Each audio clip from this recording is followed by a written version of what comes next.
Thank you, Mary. Some beautiful words in that first reading, wasn't there? Some lovely names. Well done. And well done for going through such a long passage in the New Testament.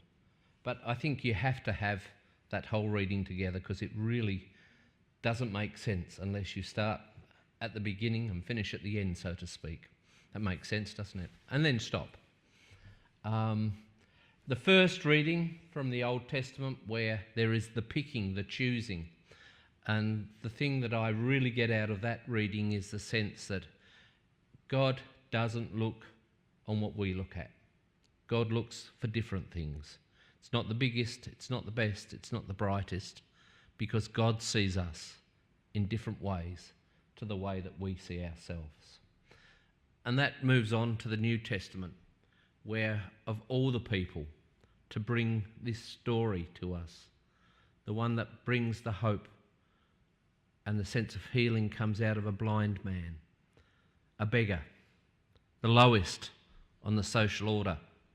And it's in that we once again start to see this unveiling, unpacking of the good news that we participate in. This story where it says, I was blind, but now I see. And that's really the hub of it, isn't it? A man who was born blind gets his sight back. So welcome here to the First Church of Spidinai Holy Roller Church. I wonder if that was the only way that Jesus healed, if I'd be standing out there this morning with a bit of mud in my hand, putting on various parts of your body and trying to heal you. I don't know. I think this story is much deeper than that, though. This story is to do with social standing. It's to do with theological arguments. It's to do with dogmas. It's to do with actually trying to break through our understandings, which sometimes hold back the grace of God. Because the Pharisees, the ones that knew the law, the ones that understood these things, are the ones who don't understand.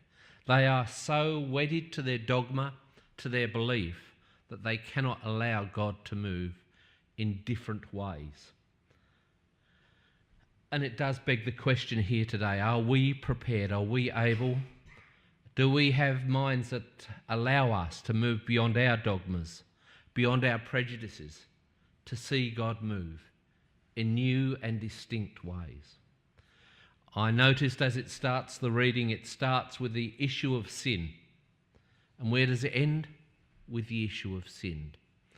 Does Jesus cure blindness in this story?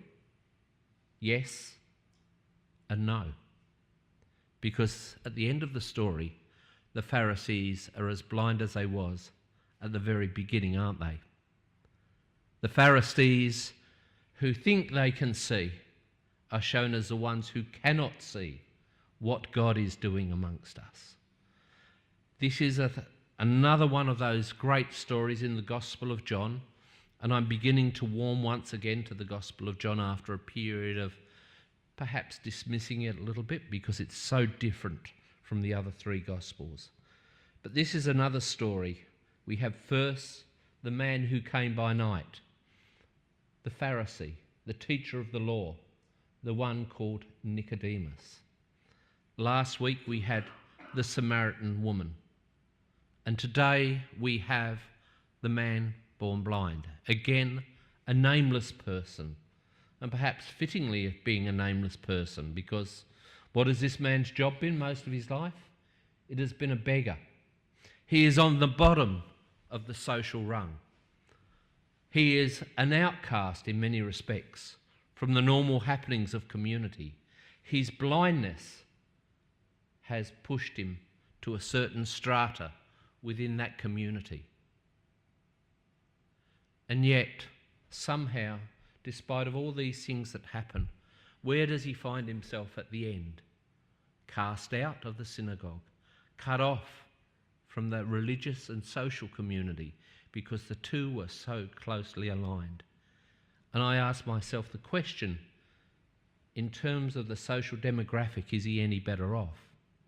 Because of the dogma and the single-mindedness of the Pharisees will not let this person move beyond where they see him, where they see that he fits in society.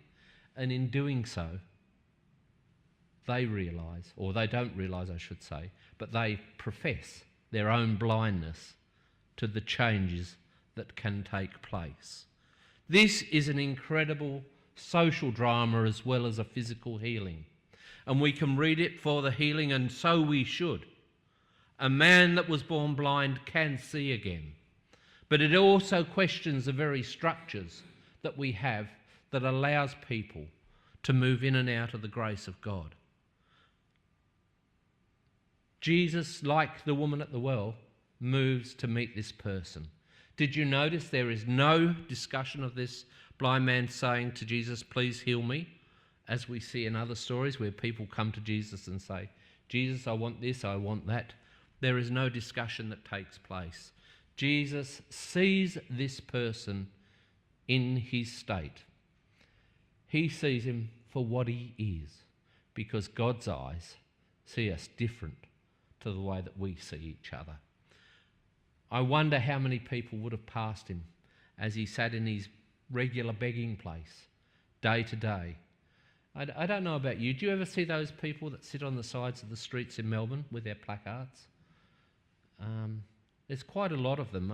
It's been a phenomenon that sort of came from the 80s to see these people that sleep rough. Often they look terrible. They don't smell too good. And they are asking us to give them some money. I don't know how you try and deal with this, but I must be honest, there's many times that I try to look the other way, try to ignore. And I'm a person that I believe has some kind of social conscience. We don't want to see those things in our community, do we? Surely we're better than that. Surely we shouldn't have beggars on the streets of Melbourne, but they're there. And every day, thousands of people pass them by as they go about their daily work. And this would have been true for this man. People would have just passed him by, except for this day, where Jesus walks past him and comes to him and gives him back his sight. That's how the story is, isn't it? And it would be good if the story just stopped with that. But then there's this social drama that goes on around. It starts with a question where the disciples turn to each other and says, whose fault is it that this man is born blind? Is it his own sin, or is it the sin of the parents? The question of sin is a very interesting one here, because the question of sin has been used to keep this man and others in their place. I even sort of sense that sometimes, even in our own community, when we see poor people and we think, well, probably they deserve to be where they're at, don't we? Heart of hearts, we sometimes think those sorts of things. And when things go wrong, we like to find someone to blame, because we are a blame-driven culture, especially in this day and age. We love to have someone to blame. That was why it was good when we had Jeff Kennett here. Do you remember when Jeff was in charge of the whole of Victoria? Emperor Jeff. We loved him because from the left side, you always had someone to blame for whatever went wrong, because we all knew the answer. If there was something wrong in Victoria during that day, it was Jeff. In fact, we even termed a term about it. You have been Jeffed. And we used that term for quite a while. Ironically, maybe not ironically, Jeff Kennett was the person that has done so much good in things like Beyond Blue and dealing with mental health, yes? And even as an opponent of Jeff Kennett, which I certainly was during those days, I have to say he did many good things. It was just his way. He was bombastic, wasn't he? He went for it like a bull at a gate. But, you know, you cannot just blame someone for all the problems that happen in this world. We can sit nicely here in this day and age and blame Mr. Trump for everything, true?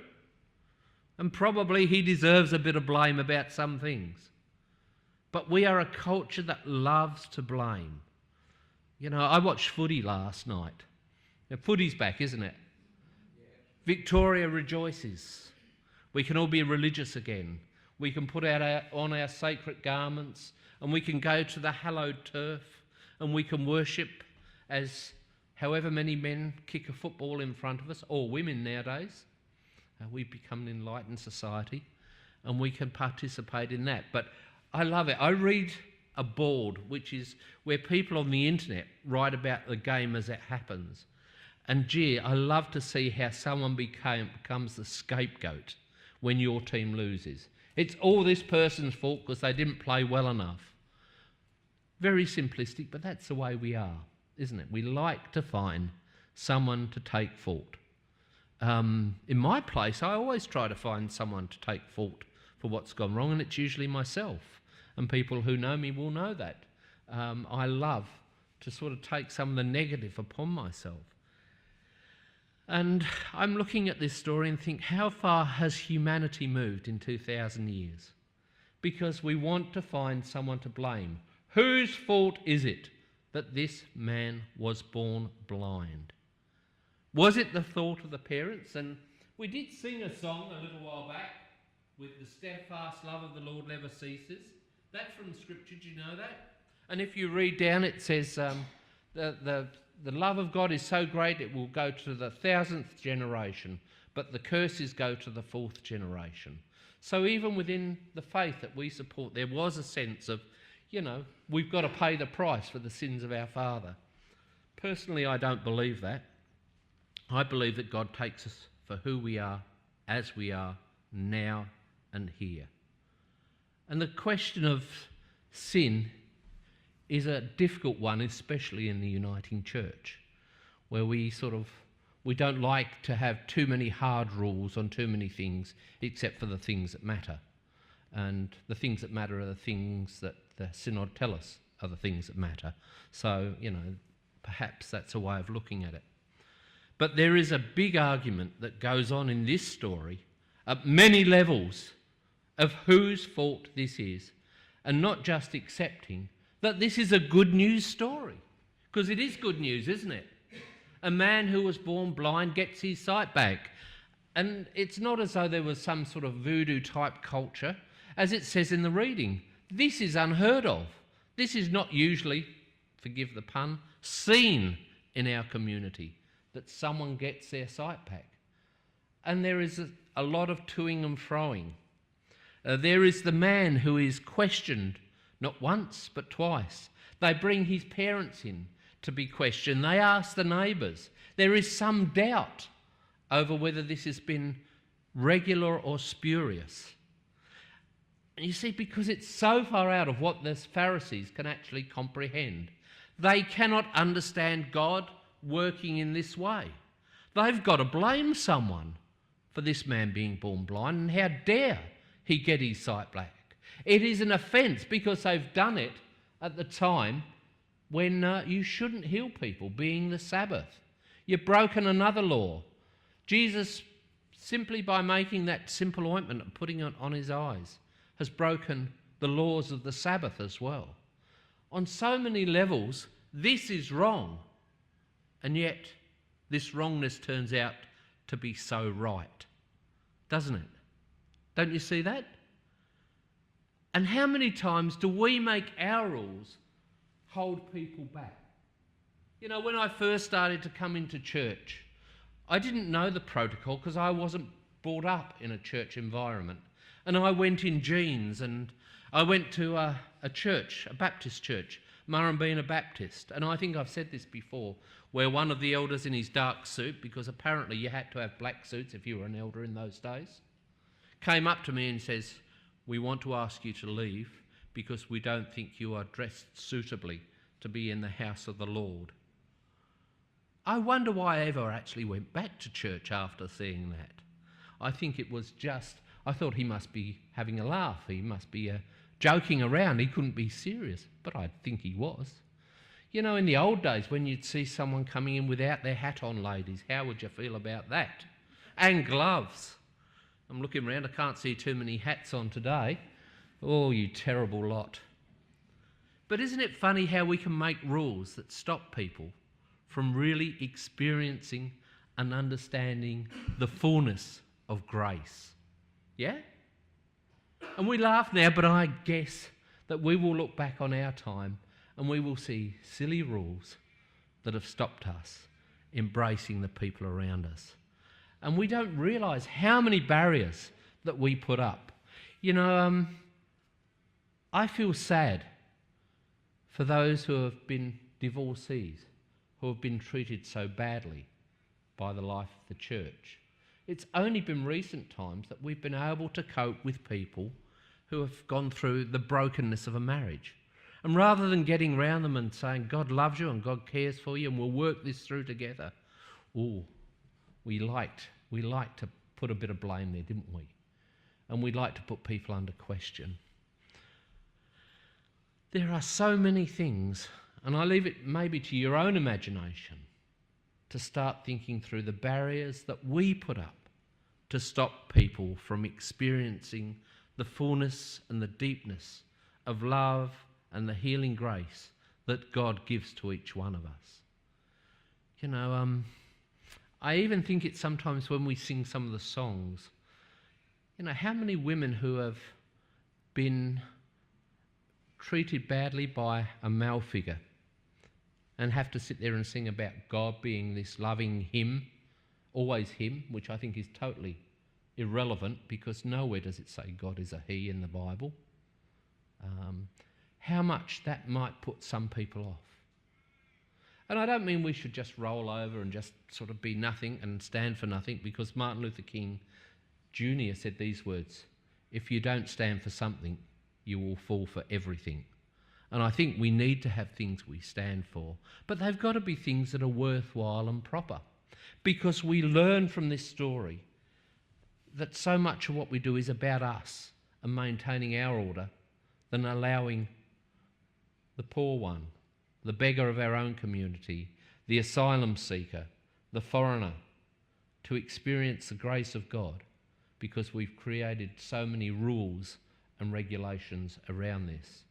Now, I'm sure you've got your own opinions of these things, and my job isn't to do that. My job is to open the scriptures and allow the scriptures to speak to us. But are we open enough to allow ourselves to question our own dogmas, our own sense of what we think is right, our own sense of propriety, and allow God to move? You know, so often in the Uniting Church there's this snobbery about the way that we do things, which is so much better than the local Pentecostals or Church of Christ or Baptists. And yet, rather than rejoicing when good things happen, we are prepared to use our theological superiority to start waving it before other people's noses on how correct on LGBTI things we are, how correct in our approach to women we are. And yet when we see things that are happening in certain other places, in certain other congregations, we are quick that it's not real, it can't happen that way. The challenge for us is to be open enough to allow God to manoeuvre. In the end of this story, the man is simply kicked out of the synagogue. He is cut off once again from community, not by his blindness this time, but by the very fact that he can see, but he's not prepared to play the game.